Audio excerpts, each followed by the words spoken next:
Olá, meus amados irmãos, graça e paz da parte de Deus, do nosso Pai e do nosso Senhor e Salvador, Jesus Cristo. Hoje, o dia em que gravo esta mensagem é dia 15 de maio de 2021. Estou gravando por volta das 9 horas e 50 minutos da manhã. E quero pensar com os meus queridos sobre como o Evangelho deve chegar, com base em 1 Tessalonicenses capítulo 1, versículo 5, onde nós lemos assim, o apóstolo Paulo dizendo para aqueles irmãos lá de Tessalônica: porque o nosso Evangelho não foi a vós somente em palavras, mas também em poder e no Espírito Santo, e em muita certeza, como bem sabeis quais fomos entre vós, por amor de vós. Domingo passado, meus irmãos, ou há uma semana atrás, na primeira mensagem desta série que estou pretendendo desenvolver, dentro da primeira carta do apóstolo Paulo aos Tessalonicenses, nós pensamos, meus irmãos, sobre as características de uma igreja exemplar, algumas características de uma igreja exemplar, olhando para o exemplo da igreja de Tessalônica, porque Paulo vai dizer aí no capítulo 1, em alguma parte, sobre eles, que eles foram exemplos, eles se tornaram exemplos. Então, com base em alguns fatos acerca daquela igreja, nós pensamos nisso, Quais foram esses fatos? Primeiro, o fato de ela ser composta, aquela igreja ser composta de pessoas verdadeiramente convertidas. Fato constatado pela leitura do verso número 9, especialmente a parte que diz: dos ídolos vos convertestes a Deus. Então, ser composta de pessoas verdadeiramente convertidas é uma característica, a primeira característica que nós vimos de uma igreja exemplar. Segundo, o fato de ela ter recebido a palavra com alegria, mesmo que essa recepção da palavra a colocasse sob tribulação. Fato esse constatado pela leitura do verso 6, onde diz que eles receberam a palavra com muita tribulação, porém com a alegria do Espírito Santo. Então, é a segunda característica de uma igreja exemplar. Ela recebe a palavra com alegria, mesmo que a recepção dessa palavra a coloque sob tribulação. Terceiro fato é o fato de os seus integrantes, os integrantes daquela igreja, terem se tornado imitadores de homens fiéis e integralmente envolvidos na causa do Evangelho, como o apóstolo Paulo. E também eles se tornaram imitadores do Senhor Jesus. Está lá no verso 6. Vós fostes feitos nossos imitadores e do Senhor. Então essa é a terceira característica de uma igreja exemplar. Ela é composta de pessoas que imitam outras pessoas, servos de Deus, que são homens fiéis e que são homens integralmente envolvidos na causa do Evangelho e principalmente são imitadores do Senhor Jesus.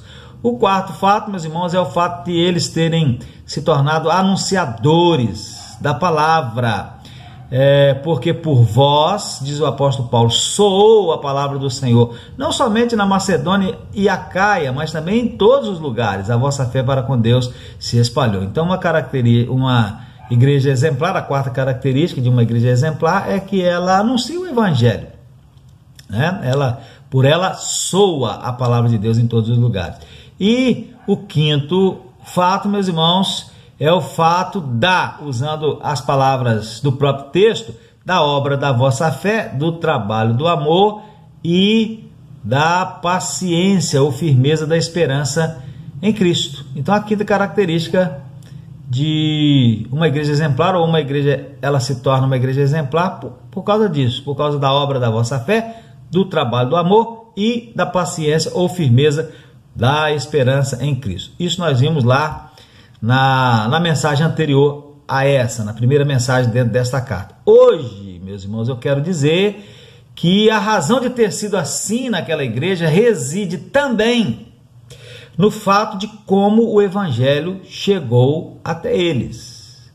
E nós vamos pensar sobre isso com a nossa mente lá no passado, pensando naquela igreja, mas também cá no presente, pensando em nós. Como o Evangelho chegou, como o Evangelho precisa chegar. Então vamos lá? Primeiramente, meus irmãos, o Evangelho chegou até eles e precisa chegar a nós em palavras. Em palavras. Paulo diz aos Tessalonicenses que o Evangelho lhes havia sido pregado, não somente em palavras, mas também aí ele vai listar ali algumas coisas. Não somente em palavras, meus irmãos, significa que houve algo mais. E que há necessidade desse algo mais. Significa que a nossa fala apenas não é suficiente para que o Evangelho atinja o seu objetivo.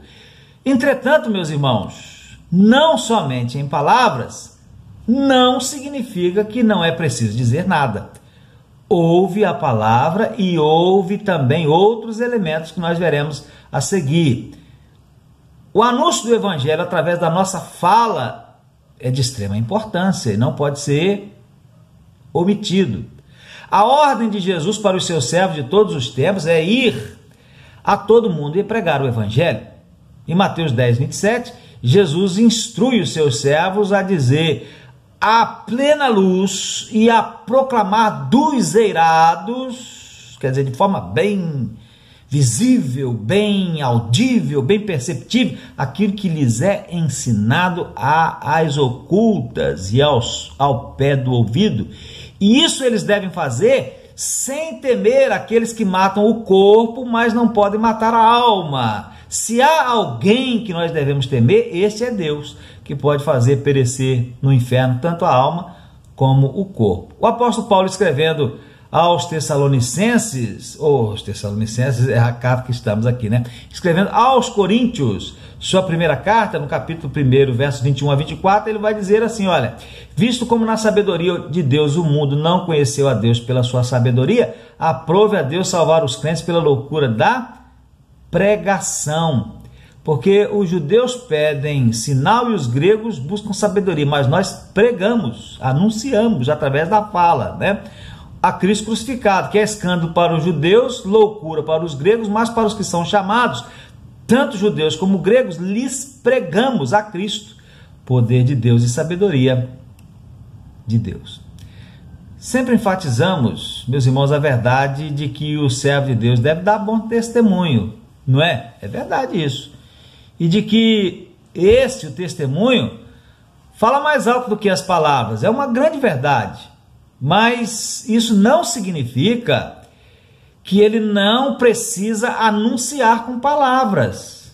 Jamais o servo de Deus deve deixar de anunciar o Evangelho com palavras. Jamais o servo de Deus e a igreja de Deus, a igreja do Senhor, deve deixar de anunciar o Evangelho com palavras.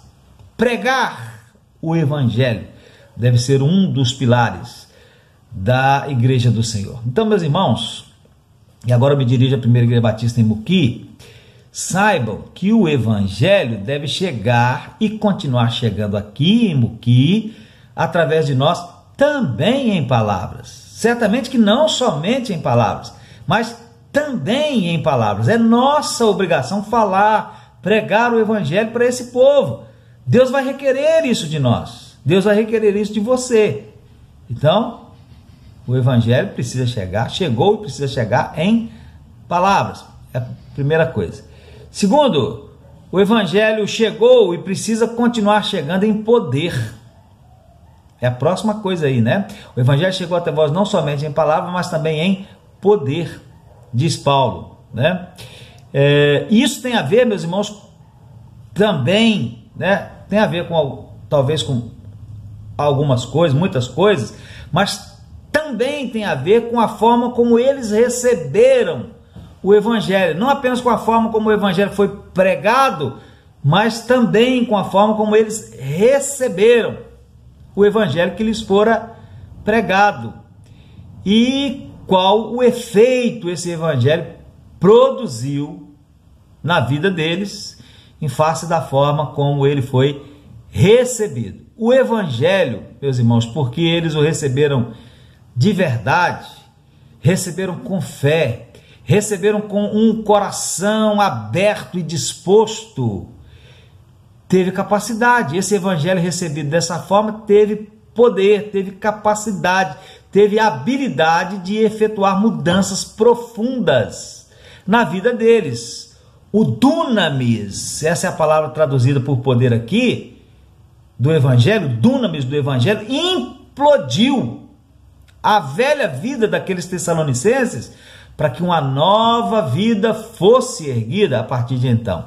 E aqueles tessalonicenses que antes haviam sido extremamente idólatras, mas que agora haviam recebido a palavra com muita alegria no Espírito Santo, mesmo em meio às tribulações, se tornaram imitadores dos apóstolos, se tornaram imitadores do Senhor Jesus, se tornaram modelo para todos os crentes na Macedônia e Acaia, se tornaram grandes anunciadores do Evangelho de nosso Senhor Jesus.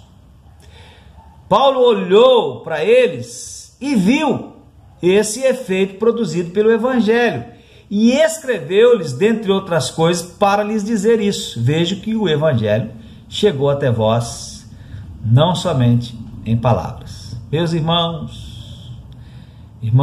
da Primeira Igreja Batista em Muqui, qual é o efeito que o Evangelho, esse Evangelho que já chegou e continua chegando até nós em palavras, tem produzido em nossas vidas? Se o Evangelho não produz efeito, se o Evangelho não implode a nossa vida para que outra vida possa ser reerguida, reconstruída, é porque ele tem chegado apenas em palavras e não em poder. Nasce de novo, é nova criatura, as coisas velhas já passaram e tudo se fez novo, já foi crucificado com Cristo e com Cristo ressuscitou para viver em novidade de vida, vive neste mundo sóbria, justa e piedosamente, pensa nas coisas que são de cima, busca as coisas que são de cima, busca em primeiro lugar o reino de Deus e a sua justiça, crucifica a carne com as suas paixões e concupiscências, aquele em cuja vida o Evangelho chegou não apenas em palavras, mas também em poder. É assim que somos ensinados pelas Escrituras e é assim que tem que ser. Paulo, meus irmãos, olhou para os tessalonicenses e viu que o Evangelho agiu poderosamente na vida deles. Ele viu aqueles que anteriormente, que outrora estavam perdidos na idolatria, agora vivendo como os apóstolos viviam, vivendo como Jesus Cristo viveu entre nós, sendo modelos de crentes e grandes anunciadores do Evangelho.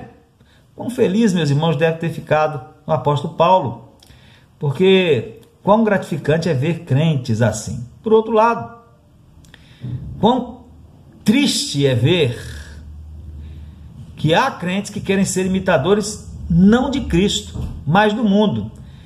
Crentes que não querem se adequar a Jesus Cristo, e sim que Jesus Cristo se adeque a eles e àquilo que eles pensam, que querem viver segundo a carne, que não se preocupam em anunciar o Evangelho, que não podem ser colocados na categoria de modelos para os outros crentes.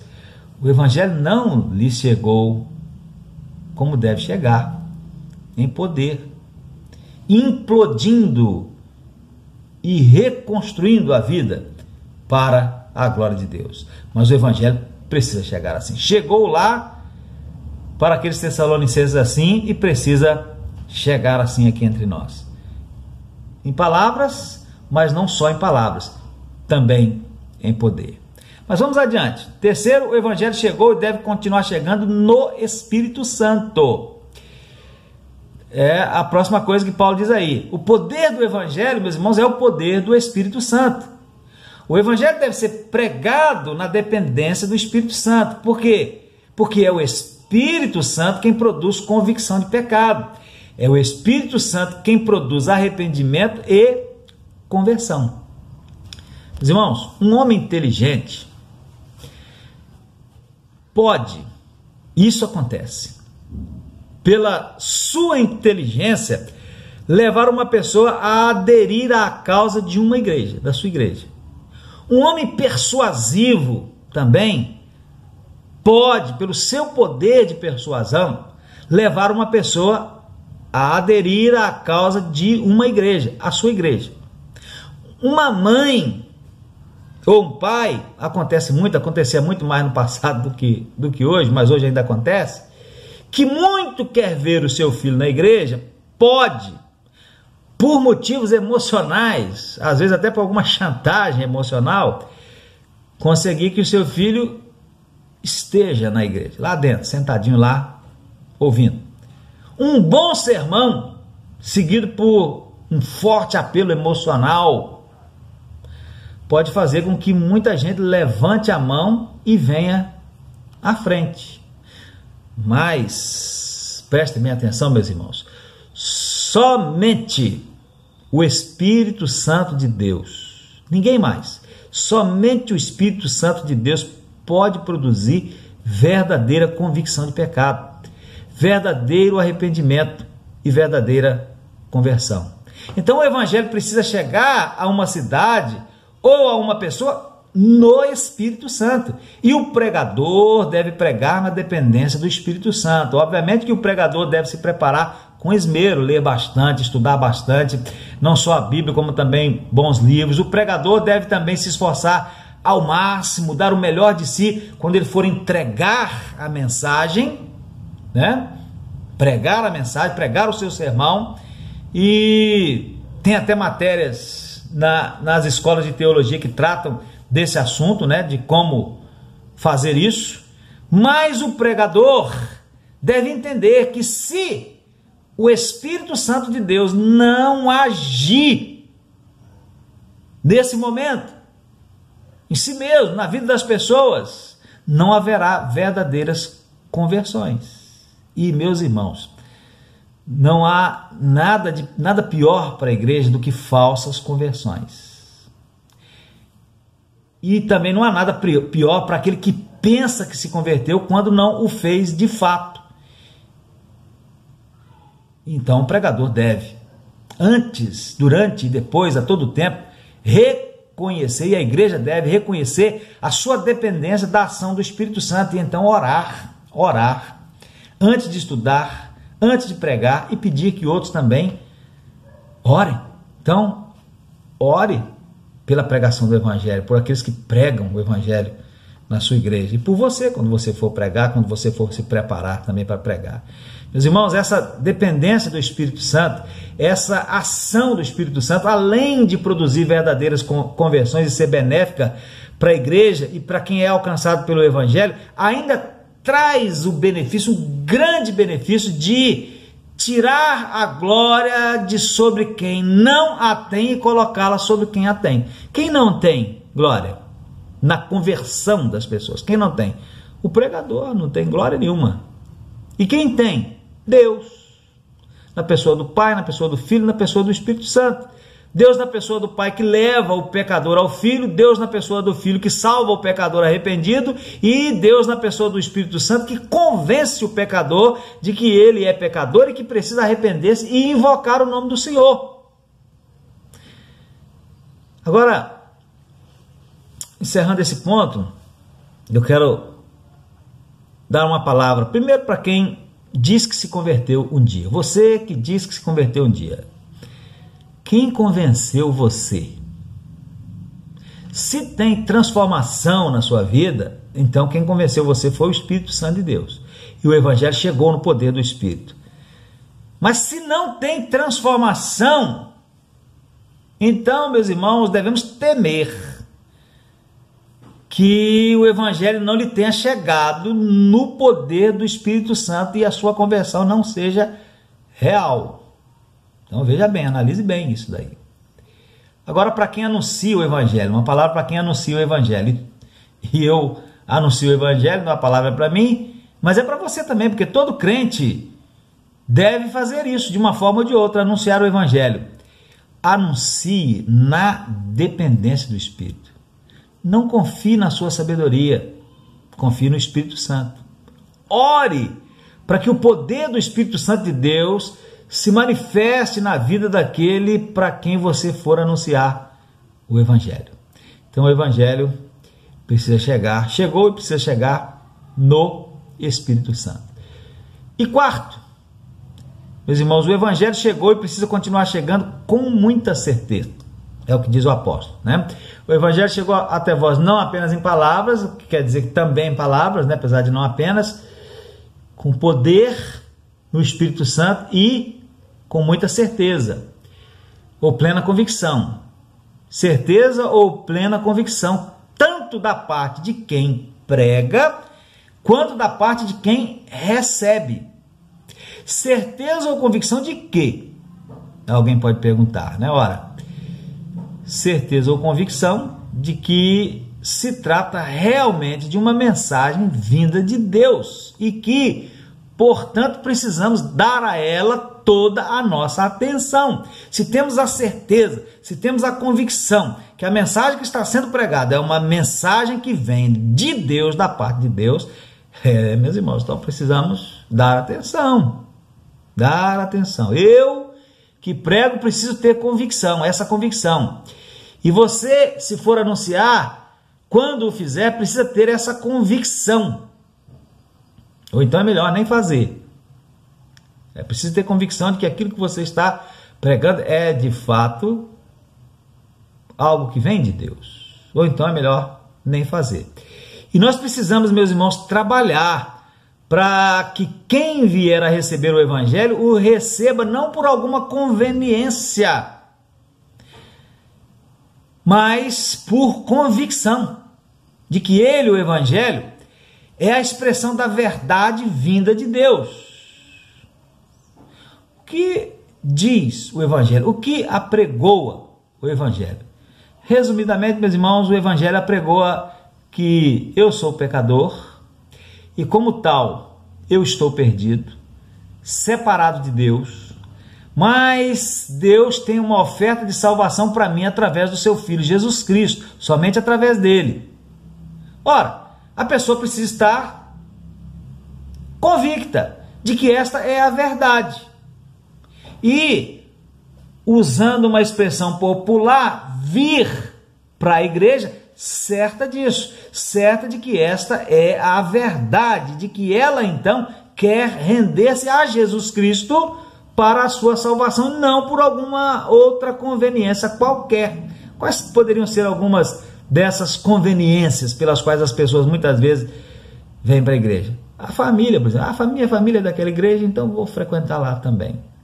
Tá certo, você vem, frequenta, é muito bom, mas isso não quer dizer que você seja convertido. Se você não tiver convicto, né, de que essa é a verdade, de que você é pecador, como pecador você está perdido, separado de Deus, e que Deus tem uma oferta de salvação para você através do seu Filho, e você então vai receber esse Filho de Deus, esse Jesus, então você pode até estar na igreja, não vai ser de todo ruim, mas não indica que você é convertido.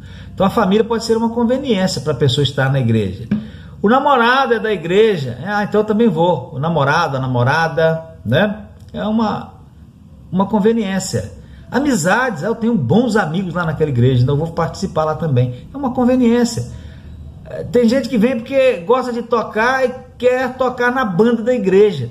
Tocar lá no mundo, lá no bar, mamãe não deixa, papai não deixa, então eu vou lá para a igreja que lá eu posso tocar. Acontece às vezes também no meio aí dos mais famosos, né, que o camarada é músico, fracassou lá fora, quem sabe não dá certo dentro da igreja, né? Infelizmente isso acontece muito. Obviamente que não são todos, felizmente uma pequena parte, mas tem gente que faz isso, tá? É músico lá fora no mundo, desses que fazem shows, aí um dia o negócio começa a ficar ruim pro lado deles, eles fracassam, aí eu vou lá, vou para a igreja, quem sabe não dou certo dentro da igreja. E às vezes dá mesmo, né? Porque a gente recebe aquela euforia, o fulano, o artista, cantor, se converteu, agora está na igreja, todo mundo começa a convidar. Conveniência. Se não vier por convicção, essa é uma conveniência. Promessas de bênçãos, especialmente prosperidade, é outra conveniência. E muitas outras coisas mais que nós podemos pensar, né? Mas que não passam de conveniências e não convicção daquilo que o Evangelho apregou. E Jesus disse, meus irmãos, que se a luz que em ti são trevas, essas trevas são imensas, quão grandes serão tais trevas. A mensagem que o Evangelho apregou é séria demais para ser tratada com pouca importância, com pouca convicção. É preciso ter plena certeza. O Evangelho precisa chegar até nós com plena certeza, plena convicção. Quem prega precisa ter plena certeza, e aquele que recebe também precisa ter plena certeza. Então, concluindo, como o Evangelho deve chegar? Em palavras, em poder, no Espírito Santo e com muita certeza. Foi assim que o Evangelho chegou aos Tessalonicenses, e porque assim chegou lá entre eles, ali estava um grupo de imitadores, não do mundo, mas dos apóstolos e do Senhor Jesus Cristo. Ali estava um grupo de crentes modelo, ali estava um grupo de crentes missionários que faziam a palavra chegar, soar em muitos lugares. Ali estava um grupo de crentes cujo trabalho resultante da fé, cujo esforço desprendido e feito com amor, cuja firmeza da esperança em Jesus Cristo era mais que evidente a quem quer que para eles olhasse. Então, meu irmão, é assim que o Evangelho tem que chegar e continuar chegando em sua vida. E é assim que o Evangelho tem que chegar e continuar chegando em nossa igreja. E é assim que o Evangelho tem que chegar e continuar chegando às pessoas da nossa cidade, no nosso caso, Muqui, através da sua voz, da sua vida, através da sua igreja. Amém? Que Deus nos abençoe e que o Espírito Santo de Deus aplique essa palavra ao nosso coração. Como o Evangelho deve chegar.